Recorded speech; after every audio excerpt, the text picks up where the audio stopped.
మరొక అవినీతి అధికారి ఏసీబీకి చిక్కాడు. Factories department director Vijay Kumar ఆదాయానికి మించి ఆస్తులు కలిగి ఉన్నారన్న సమాచారంతో మాదాపూర్లో ఉన్న ఆయన ఇంట్లో సోదాలు చేశారు ఏసీబీ అధికారులు.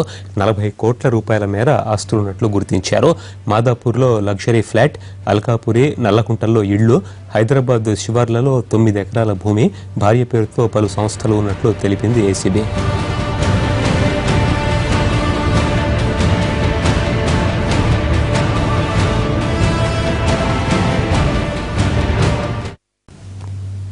దీనిపై మరింత సమాచారం మా ప్రతినిధి రాధాకృష్ణ అందిస్తారు. విజయ్ కుమార్ ఇంట్లో ఏసీబీ అధికారులు సోదాలు కొనసాగుతూనే ఉన్నాయి. ఇప్పటి వరకు 10 కోట్ల రూపాయలకు పైగా ఆస్తులను కూడా గుర్తించారు. అసలు విజయ్ కుమార్ ఏ విధంగా ఇంత ఆస్తిని సంపాదించాడు, అతను ఉద్యోగం చేస్తూనే ఇంత సంపాదించాడా అనేది మాట్లాడడానికి మనతోటి ఏసీబీ అధికారి ఉన్నారు. ఒకసారి ఆయన అడిగి మరిన్ని వివరాలు తెలుసుకున్నాం. సో ప్రధానంగా ఇతను ఎప్పుడు ఉద్యోగానికి జాయిన్ అయ్యాడు, ఇతని ఉద్యోగం విధి విధానాలు ఏ విధంగా ఉంటాయి?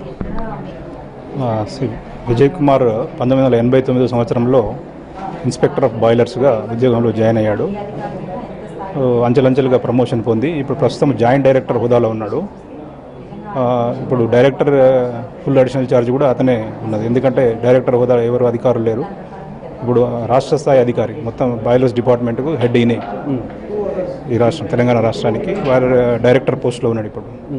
అంటే ఈ బాయిలర్స్ ప్రధానంగా ఏ కంపెనీల్లో యూజ్ చేస్తూ ఉంటారు? బాయిలర్స్ ప్రధానంగా కెమికల్ ఫ్యాక్టరీస్, ఫార్మస్యూటికల్ కంపెనీస్. ఈ బాయిలర్స్ మ్యానుఫ్యాక్చరింగ్, ఇన్స్టాలేషన్, వాటి ఇన్స్పెక్షన్ అన్నీ కూడా వీళ్ళ పరిధిలో ఉంటాయి. ఇక్కడ మ్యానుఫ్యాక్చరింగ్ సపోజ్ బిహెచ్ఎల్లో మ్యానుఫ్యాక్చర్ చేస్తారు బాయిలర్స్, అటువంటి కంపెనీలో కూడా పోయి మ్యానుఫ్యాక్చర్ అప్పుడు కూడా వీళ్ళు ఇన్స్పెక్షన్ చేయొచ్చు. తర్వాత ఇన్స్టాల్ చేసుకున్న తర్వాత, కొనేటప్పుడు ఇన్స్టాల్ చేసుకున్న తర్వాత దాని ఫంక్షనింగ్, ఇన్స్పెక్షన్ ఆఫ్ బాయిలర్స్, ఇవన్నీ అధికారాలు వీళ్ళకు ఉంటాయి.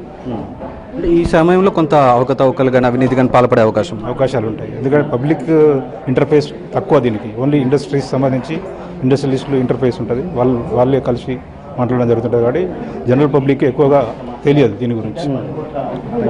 అలాగే మేడం డిఎస్పీ గారు ఉన్నారు, సునీత ఉన్నారు. ఒకసారి ఆ విన్నర్కి మరిన్ని వివరాలు తెలుసుకుందాం. మేడం, ప్రధానంగా 10 కోట్ల రూపాయల ఆస్తులు గుర్తించారు. ఇంకా ఏమైనా ఆస్తుల విలువ పెరిగే అవకాశం ఉందా? ఇప్పటివరకు ఉన్న సమాచారం ప్రకారం మాకు దొరికిన డాక్యుమెంటేషన్ ప్రకారం మీకు వివరాలు ఇవ్వడం జరిగింది. దాని ప్రకారంగా మేము అది కూడా అంటే డాక్యుమెంట్ వాల్యూ కాకుండా మార్కెట్ వాల్యూ ప్రకారంగా మీకు చెప్పడం జరిగింది. సో ప్రస్తుతానికి ఇవి మాకు లభించిన ఆధారాలు. తర్వాత బ్యాంక్ సెర్చెస్ కానీ ఇంకేమైనా ఉంటే కనుక తర్వాత లీడర్ ఇన్వెస్టిగేషన్లో వస్తే అది యాడ్ అవుతుంది. విజయ్ కుమార్ ఏమంటున్నారు మేడం ఈ ఆస్తులకు సంబంధించి? ఇంకా అంతవరకు రాలేదండి. మేము ఇప్పుడే యాక్చువల్గా సోదాలు ఇప్పుడే కదా నిర్వహించింది. ఇంకా మాట్లాడాలి ఇంకా అతనితో. ఇంకా అంటే కేసుకు సంబంధించి గతంలో కొన్ని కేసులు, ఏసీబీ కేసుల్లో చాలా కేసులు వేగిపోయాయి, నిర్దోషులుగా బయట వచ్చారు, మళ్ళీ ఉద్యోగాలు చేస్తున్న పరిస్థితి ఉంది. ఇలాంటివి జరగకుండా టెక్నికల్గా మీరు ఎలాంటి జాగ్రత్తలు తీసుకోబోతున్నారు? టెక్నికల్గా డెఫినెట్గా మేము ఏసీబీ డెఫినెట్గా ముందడుగు వేసిందనే చెప్పుకోవాలి ఒక రకంగా. ఎందుకంటే ఈ మధ్యకాలంలో మేము సైబర్ సెల్ అని ఒక టెక్నికల్ ఎక్స్పర్ట్ టీం ఒకటి వింగ్ కూడా ఫామ్ చేశాము. దాని ఆధ్వర్యంలో ఒక డిఎస్పీ గారి ఆధ్వర్యంలో నడుస్తుంది. డీజీ గారి ఇన్స్ట్రక్షన్స్, జేడీ గారి ఇన్స్ట్రక్షన్స్ కంటిన్యూస్గా ఫాలోఅప్ అవుతుంది. అండ్ ఆ ఎక్స్పర్ట్ వింగ్ డెఫినెట్గా ప్రతి ఇన్వెస్టిగేషన్ టీంతో ప్రతి కేసులో ఫాలో అవుతుంది. సో మాకు టెక్నికల్గా సంబంధించిన ఆధారాలు ఏవైనా లభిస్తే వాళ్ళు వెంటనే తీసేసుకుని దాని ప్రకారం వాళ్ళు ఇన్ఫర్మేషన్ సర్చ్లో ఉంటారు. సో ఇప్పుడు విజయ్ కుమార్ని అరెస్ట్ చేస్తే ఏ సెక్షన్ల కింద అరెస్ట్ చేస్తారు? Disproportionate assets.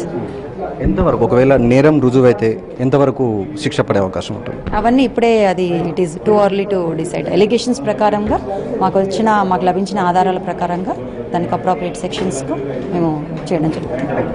ఆదాయానికి మించి ఆస్తులు కలిగి ఉన్నాడన్న సమాచారం పైన ఏసీబీ అధికారులు ఇవాళ దాడులు చేశారు. ప్రస్తుతం అతని ఇంట్లో మనం ఉన్నాము. ఇతని ఇల్లు పూర్తిగా చాలా హైఫై పద్ధతిలో ఉంది.